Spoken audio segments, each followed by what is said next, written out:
NEET concepts and previous year questions हमारा chapter है, chapter 2 biological classification. और उसमें हम लोग क्लास 3 कंटिन्यू करते हैं, जिसमें हम यू बैक्टीरिया के बारे में पहले ब्रीफ नोट्स देखेंगे एनसीईआरटी के, फिर 3 क्वेश्चंस करेंगे 11 to 13। यू बैक्टीरिया जैसे यू कैरियोट्स थे तो यू मतलब होता है ट्रू, वैसे यू बैक्टीरिया हो जाएगा ट्रू बैक्टीरिया। ठीक है, इनमें क्या होता है, तो इनमें रिजिड सेल वॉल प्रेजेंट होता है और ये बना होता है पेप्टिडोग्लाइकन का। अब यू बैक्टीरिया मोटाइल हो सकते हैं, नॉन मोटाइल मतलब वो मूव कर सकते हैं, या फिर नॉन मूवेबल हो सकते हैं। अगर वो मोटाइल होंगे तो फिर उनमें एक फ्लैजेलम नाम का मतलब एक पार्ट होगा फ्लैजेलम, जो उनको मूव करने में मदद करता है, और इसका प्लूरल होता है फ्लैजेला। अब इसमें क्या होता है, एक साइनोबैक्टीरिया होता है यू बैक्टीरिया में, इसको ब्लू ग्रीन एल्गी भी कहते हैं और इसको साइनोफाइटा भी कहते हैं। यहाँ पर जो साइन है इसका मतलब ही होता है कलर बिटवीन ब्लू और ग्रीन। ठीक है, इसी से हमारा साइनोबैक्टीरिया नाम हुआ। इसका कलर होता है ब्लू ग्रीन, तो ये ब्लू ग्रीन एल्गी भी कहलाता है, लेकिन ये बैक्टीरिया होता है ना। अब इसमें क्लोरोफिल होता है, हैव क्लोरोफिल, यहाँ पर सिमिलर होगा, है ना, ये वर्ड एक छूट गया। Have chlorophyll similar to green plants and are photosynthetic autotrophs. तो ये फोटोसिंथेटिक ऑटोट्रॉप्स होते हैं। इनमें एक इम्पॉर्टेंट, ये नीट में आया भी है, इम्पॉर्टेंट है, हेट्रोसिस्ट या इनको हेट्रोसाइट्स भी कहते हैं। तो ये क्या होते हैं, स्पेशल सेल होते हैं। ठीक है, जो डिफरेंट मतलब कुछ टाइप ऑफ साइनोबैक्टीरिया जैसे नॉस्टॉक, एनेबियनम, ठीक है, तो इन दोनों में ये साइनोबैक्टीरिया के टाइप्स होते हैं। इनमें ये हेट्रोसिस्ट प्रेजेंट होते हैं, जो एक इम्पॉर्टेंट सेल्स होते हैं, specialised cells that help in nitrogen fixing. Nitrogen fixing मतलब क्या होता है, एटमॉस्फेरिक नाइट्रोजन को अमोनिया में कन्वर्ट करना, ये पूरा एक प्रोसेस होता है नाइट्रोजन फिक्सेशन का। तो ये सेल्स हेल्प करते हैं इस टाइप के साइनोबैक्टीरिया को नाइट्रोजन फिक्सेशन में। ठीक है, स्पेशलाइज्ड नाइट्रोजन फिक्सिंग मतलब एटमॉस्फेरिक नाइट्रोजन को अमोनिया में कन्वर्ट करना। तो they are specialised cells form during nitrogen starvation.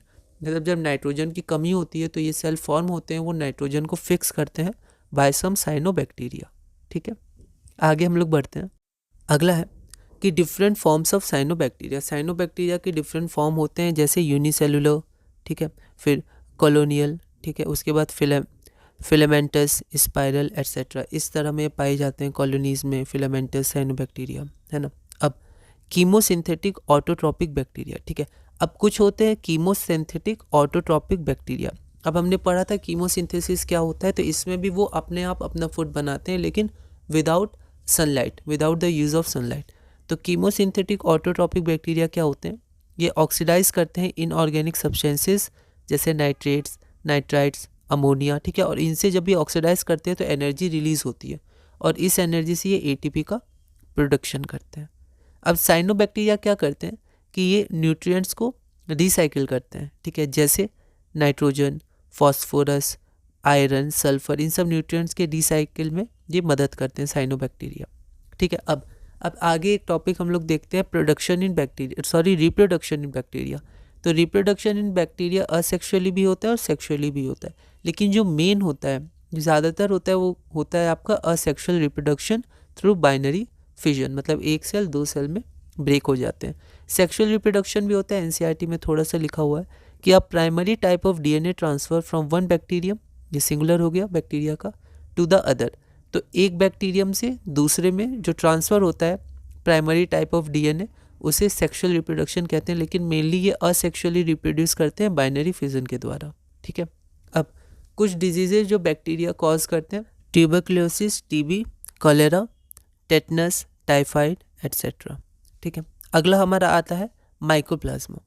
अब माइकोप्लाज्मा क्या होता है, ये एक जीनस ऑफ बैक्टीरिया होता है। ठीक है, हमने चैप्टर 1 में देखा था जीनस क्या होता है, इसके बाद स्पीसीज आते हैं।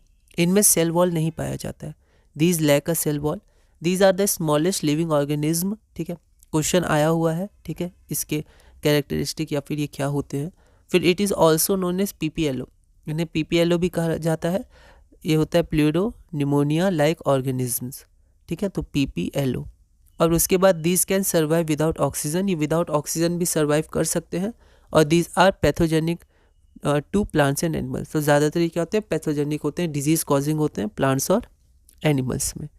तो ये हुआ, तो ये हमारे कुछ ब्रीफ नोट्स हुआ, आप मॉडिफाई कर सकते हैं इसको, है ना, और ऐड कर सकते हैं। ठीक है, अब हम लोग 3 क्वेश्चंस करते हैं। Question number 11, which among the following are the smallest living cells known without a definite cell wall, pathogenic to plants and as well as animals and can survive without oxygen.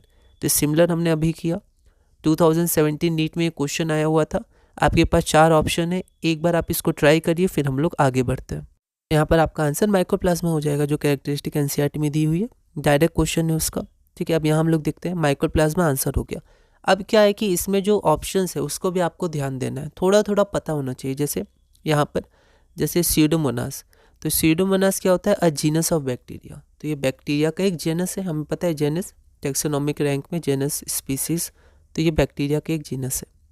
अगला है question number 12, the primitive prokaryotes responsible for the production of biogas from the dung of ruminant animals include।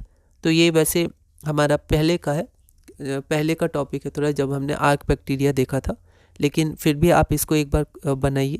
2016 का ये question है। तो animal डंग में कौन सा primitive prokaryote पाया जाता है, हेलोफाइल्स, थर्मोएसिडोफाइल्स, मिथेनोजेंस या यूबैक्टीरिया। एक बार आप इस क्वेश्चन को ट्राई करिए, फिर हम लोग आगे बढ़ते हैं। यहाँ पर हमारा आंसर क्या हो जाएगा, क्योंकि मीथेन गैस रिलीज होती है, बायोगैस है ना, तो मेनली मीथेन होता है इसका कंस्टिट्यूएंट, तो हमारा मिथेनोजेंस हो जाएगा। अब रूमिनेंट्स क्या होते हैं, तो जैसे कैटल, डियर है ना, cow, buffalo, deer, sheep, goats, giraffe etcetera, ये सब क्या होता है, रूमिनेंट्स होते हैं। अब रूमिनेंट्स इन्हें क्यों कहा जाता है, क्योंकि ये मैमल होते हैं दैट च्यूज द कर्ड रिगर्जिटेटेड। अब रिगर्जिटेट मतलब क्या होता है, तो इसे हम हिंदी में जुगाली कहते हैं, जुगाली करना। तो रिगर्जिटेट क्या होता है, bring swallowed food again to the mouth. ठीक है, तो गाय वगैरह जो फूड स्वेलो कर देती हैं, तो फिर वो अपने माउथ में लाके फिर से उसको च्यू करने लगती हैं। ठीक है, तो वो कहाँ से लाती है, फ्रॉम इट्स र्यूमेन। ठीक है, first compartment of the stomach. ठीक है, तो पहले देख लेते हैं जो र्यूमिनेंट्स होते हैं उनका जो एक स्टोमक होता है, लेकिन उसमें 4 कंपार्टमेंट्स होते हैं। ठीक है, ये उनके नाम है र्यूमेन, रेटिकुलम, ओमासम और एबोमासम। ठीक है, तो क्या होता है कि जब वो फूड लेती हैं, तो जब र्यूमेन में जाता है तो र्यूमेन से वापस वो माउथ में ले आती हैं। ठीक है, और उसके बाद उसको रिगर्जिटेट करती हैं। ठीक है, तो ऐसे मैमल्स जो अपना कर्ड मतलब फूड जब फर्स्ट स्टोमक में जाता है तो वो कर्ड बन जाता है, फिर उसके बाद दोबारा वो माउथ में ला के रिगर्जिटेट करती हैं, तो उसको हम लोग, उन मैमल्स को हम लोग कहते हैं रूमिनेंट्स।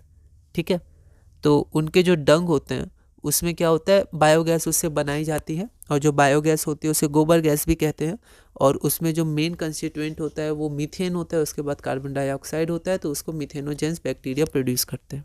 ठीक है, अगला है question number 13, specialised cells for fixing atmospheric nitrogen in Nostoc are. तो हमने देखा था नॉस्टॉक क्या है, तो उसमें जो स्पेशलाइज्ड सेल्स होते हैं जो एटमॉस्फेरिक नाइट्रोजन को फिक्स करते हैं, उन्हें हम क्या कहते हैं। ठीक है, 4 ऑप्शन है आपके पास, एक बार आप इस क्वेश्चन को ट्राई करिए, फिर हम लोग आगे बढ़ते हैं। तो यहाँ पर हम लोग देखते हैं, उसको हम लोग हेट्रोसिट्स कहते हैं, या हेट्रोसाइट्स भी कहीं कहीं लिखा रहता है। ठीक है, उसके बाद ऑप्शन में हम लोग कुछ कुछ देखते हैं, जैसे एकिनेट्स। तो एकिनेट्स क्या होते हैं, an enveloped thick walled non motile dormant cells. Dormant cells मतलब एक तरह से अभी वो पूरी तरह से एक्टिव नहीं है। ठीक है, तो dormant cell form by some cyanobacteria helping them to survive in harsh condition.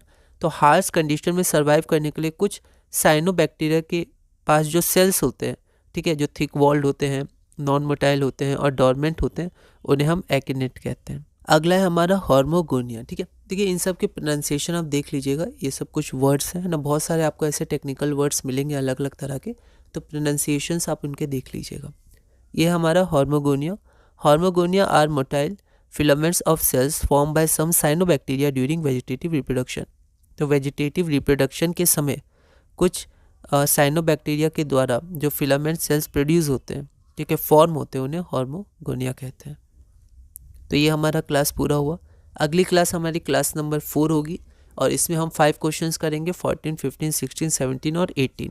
Question number 14 है कि the most abundant prokaryotes helpful to humans in making curd from milk and in production of antibiotics are once categorised. तो NCERT का direct question है, मैंने direct brief में notes बनाया, NCERT ज़रूर reading करिएगा। 2012 का ये क्वेश्चन है। तो जो प्रोकैरियोट्स हेल्प करते हैं ह्यूमंस को कर्ड बनाने में और प्रोडक्शन ऑफ एंटीबायोटिक्स, उनको हम लोग कैसे कैटेगराइज करते हैं, साइनोबैक्टीरिया, आर्कियोबैक्टीरिया, कीमोसिंथेटिक ऑटोट्रॉप्स या हेटरोट्रॉपिक बैक्टीरिया। एक बार आप इस क्वेश्चन को ट्राई करिएगा। अगली वीडियो में हम लोग क्लास 4 से कंटिन्यू करेंगे और धीरे धीरे अपने इस चैप्टर में आगे बढ़ेंगे।